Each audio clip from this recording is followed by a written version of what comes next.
This is Radio Verulam, and you're listening to Verulam in the Morning. I'm Steve Simpson, with you through until midday today. I'm going to be joined by our guest today, Marion Brown, from the Office of the Lord Lieutenant of Hertfordshire. She has the responsibility for St Albans and immediate district around that, and also a special role looking at schools and young people across the county. Here on Radio Verulam, we've spoken with the Lord Lieutenant of Hertfordshire, Mr. Robert Voss, about the work of the Lieutenancy across the county. And he's always been at pains that the real work is done by his team of deputies, and he's merely the ringmaster. Well, all volunteers they are. Together they represent the county of Hertfordshire to the monarchy and maintain the dignity of the Crown across the county. And to find out more about the work of the Lieutenancy, we're joined today by one of those hard-working deputies. Marion, welcome to Radio Verulam. Thank you very much, Steve. Very good to be here. I think in that introduction, I did say that the volunteers together represent the county of Hertfordshire to the monarchy. Is that quite right, or is it the other way around? It's really the other way around, Steve, that our prime responsibility is, as you mentioned, is to maintain the dignity of the Crown, of course, but we represent Her Majesty and obviously on behalf of the Lord Lieutenant within the county. So tell us about that role as Deputy Lieutenant. Do you personally have a particular area of responsibility? How does it all work? Perhaps I could just start by telling you a little bit about the general. The deputies are all involved in attending events, presenting awards, and really recognising and celebrating volunteering within the county, and thanking people for what they do in the area of volunteering. So many people in this county of Hertfordshire, wonderful county, help in so many different ways, which make a huge contribution to the well-being of others in the county. And it's great that we can celebrate that. One of the things that we get involved in is Remembrance Sunday services, where we lay a wreath on behalf of the Lieutenancy. And we try to cover as many of these services as we can, because it's an opportunity for us to meet people in our local communities. But just to then hone in a little bit more about them, some of my roles, the deputies on the Lieutenancy are allocated across various panels, as we call them, which are really a bit like a committee structure. And each panel has a particular theme. So I'm involved with education and young people, social and media panels. But I also chair the central area panel, which covers the area of St Albans, Harpenden, Welwyn and Hatfield. So what does that area role entail? You're the chair of the area that looks after St Albans. What do you actually do or watch out for in that area? It's really, Steve, about coordinating the deputies in my patch, if I can put it that way, to be the eyes and ears of what's going on, so that we can keep each other informed, being aware of special events, issues, initiatives that are happening within our patch, sharing information together and looking out for ways in which we as a lieutenancy might be able to assist in putting people together or lending our support. Well, all deputies have our own connections within the community through various charity roles, other voluntary activities we're all involved in, work connections for those who are employed as well. So we all have our various networks, and of course we do try and keep up with the local news as well. And listening to Radio Verulam, of course, that's how you find out what's really going on in the community. Find out from us. One of the local networks. Now, you said you had a special interest in education and young people, and we'll talk in some detail about that a little bit later on. But what sort of things do you cover in general, broad strokes? In the last couple of years, we've developed a schools programme. So we go out to primary and secondary schools. We talk about the role of the monarchy, citizenship, British values and the Commonwealth, and try to encourage students, young people, children in younger ages to have a better understanding, really, of all those things. For example, in the primary school age range, we would get them to think about what would they do if the Queen came to visit their school? What things would they need to prepare? What would they like to show her? And when we get up to the secondary level, we're thinking a little bit more about having a debate, helping them to think, for example, about British values in a bit more depth, and what are their contributions as students. Now, we will talk about that in a little more detail a little bit later on, as I've said, but I'm interested in you, Marion. How did you become one of the deputies for the Lieutenancy in Hertfordshire? Well, I have to say, Steve, it was a real surprise. I received a letter in the post from the previous Lord Lieutenant, the Countess of Verulam. Certainly, I should say, not a role that you apply for. It's not done that way at all. It's by invitation. And I think it's fair to say that all of us have got networks within the community, either through work and or volunteering.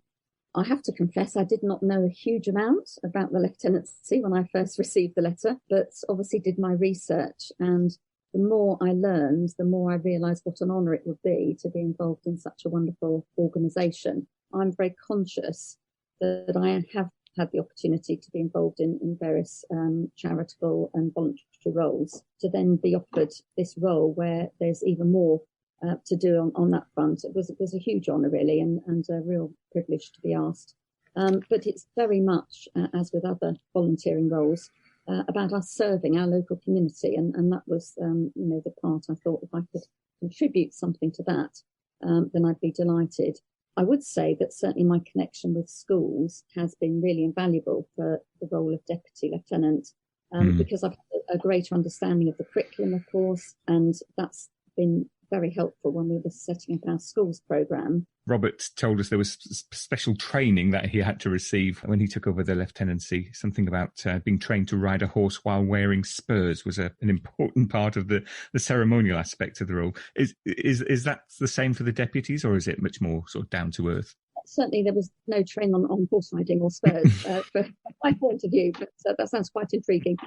However, we did have, initial training, if you like, more informally through experienced colleagues in terms of helpful tips about what the role involves, what to wear, is it a hat occasion or not, those sorts of things that are really helpful. But as you rightly say, because we're there representing Her Majesty, then there is obviously a distinct role there, which is different from the other volunteering that we do at different levels. We're talking with Marion Brown this morning. She has joined us from the office of the Lord Lieutenant of Hertfordshire, where she is one of the deputies.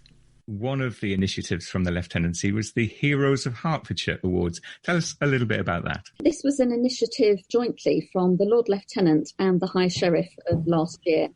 And what they really wanted to do was to give recognition to organisations and individuals within the county who had done things over and beyond the norm in the time of the pandemic. For example, there were groups that had set up organisations to help with very practical tasks, shoppings, lifts to appointments, providing meals, food at cost for key workers, all those sorts of things. And also setting up phone networks to reach out to those who were shielding last year for a very long period of time, to maintain some sort of phone call with them. Other young people or adults had creative ideas about online concerts from bedrooms and all sorts of things, and even making creative displays in their gardens at a time when you may remember we all were allowed out for just 1 hour a day for a walk. Oh, yes. Last spring. And there were some amazing things in local gardens where people set up displays just to make people smile. And over 500 of these awards were given out last year, which is absolutely fantastic. And I think the Lieutenancy felt it was very heartwarming to see people's imagination and determination to look out for each other during this very challenging time. And a real sign, wasn't it, of a community coming together to support each other. It shows us in our best light, doesn't it, when that happens? Absolutely, absolutely. And a number of people obviously referred to the wartime spirit, if you like. But there was that real sense, wasn't there, particularly last year in the early months of lockdown, of people coming up, looking out for their neighbours, doing what they could. Seems so long ago. Some of that good spirit has carried on now as we're starting to come out of it. You still see people trying to do the right thing for everybody. Absolutely, and you're quite right there. And that's one of the things I think we all hope for, is that this initiative from people would continue long after the pandemic has finished and been and gone. But yes, that community spirit, I think, has really been engendered, and we're seeing a lot of things continue, which is fantastic to see and celebrate. So let's go back to the actual work that you do on the panels, major projects and things which are very important to you in the role that you have with young people. What are the kind of things which you've been working on recently on that one? What are the big successes that you've achieved? I suppose I wouldn't necessarily say the Lieutenancy look at themselves in terms of successes. We're there really to celebrate the success of others who give their time freely. But one of the areas I've been involved in quite recently is going out into schools with a team because we were very concerned about the impact of the pandemic on young people. And in fact, that's the Lord Lieutenant's initiative. I should credit him. And he was very keen to hear the voice of young people in this regard.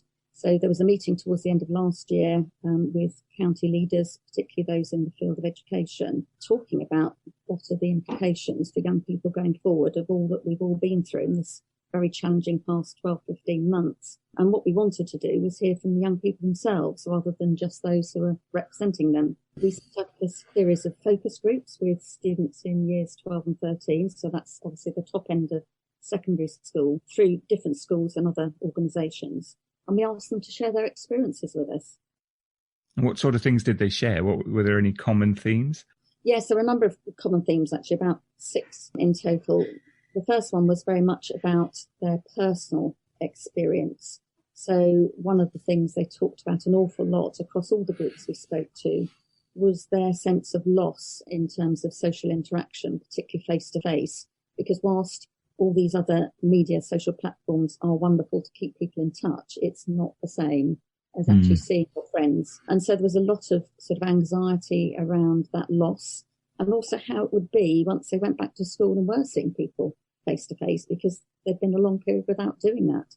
Would they have lost their skills in terms of social interaction? So that was quite a big thing, really. Of course, a lot of uncertainty around exams and assessments, A-levels.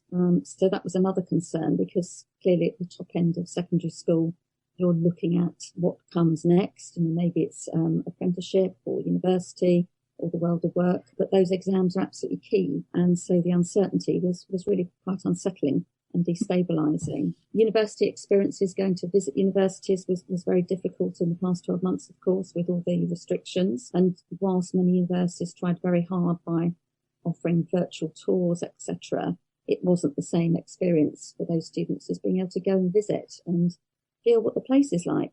There was a strong sense from a number of them that they would be seen potentially by future employers as young people who hadn't, for whatever reason, had a full education during this time, and maybe they would be seen as less employable. Many young people, even those who normally would not be affected by such things, had found this time very, very challenging across the board with all the groups we spoke to. And these are important findings, Marion, because it's affecting perhaps the most vulnerable group of people affected by the pandemic, the next generation, our children. And it's important to go and find out this information and these common themes which you've identified there. It's not surprising. What do you think will happen with it? Having identified these traits and concerns, and you published the report, but what will come as a result of it? Thank you. Just to say, go back on one thing you mentioned, I think the voice of young people being heard was one thing they articulated to us, that they felt that was really important to them, so they really valued being asked. And as you say, they have been a generation that have been impacted significantly, so to have their voice heard was very important. And we were very humbled that they spoke to us so openly in an erudite and mature, confident manner, representing themselves and their generation very well. But in terms of findings, initially, we went back to the community leaders and said, this is what we found as a result of these groups. Several things have come out of it, which we're absolutely delighted about. The report's been published, which is great. Several of the schools that we were in touch with have said they're going to continue the conversation that we started with their students to discuss the issues and their concerns in more detail, which is great because that's obviously a local level. The local enterprise partnership actually have been superb here. They work in partnership with other organisations to increase skills, education, employment and apprenticeship opportunities within the county. So they in fact published the report and sent copies to all secondary schools and other business members organisations in Hertfordshire to spread the word, really. We've also had good coverage in local press, and it's been distributed through other networks, including youth organisations. And the Hertfordshire Opportunities Portal, which is part of the LEP, is now running a campaign to promote apprenticeships amongst businesses as well, which is really good news. And they're also running a competition with a prize of £3,000 for the school or youth organisation which achieves the most registrations on their site. And you register with your school name, so it's then credited to your school or your youth organisation. But the aim of all of this, Steve, is to really increase the awareness of opportunities within Hertfordshire for young people to try and address some of those concerns that we obviously came across by doing the focus groups. That's incredible. I mean, there's a straight line drawn from the initiative that was kicked off from within the Lieutenancy to a number of actions which are taking place, which are going to directly help the young people that you investigated in the first place. That's a very clear illustration. Thank you, Marion. From our point of view, it's wonderful that other organisations have got on board to support this and promote it, and we do hope there will be some very positive outcomes from young people as a result. Marion, thanks for joining us here today on Radio Verulam, and thank you on behalf of all our listeners for the work that you and the other Deputy Lieutenants do as part of the Lieutenancy of the County of Hertfordshire. Thank you very much for joining us here today on Radio Verulam. You're very welcome indeed, Steve, and thank you very much for having me.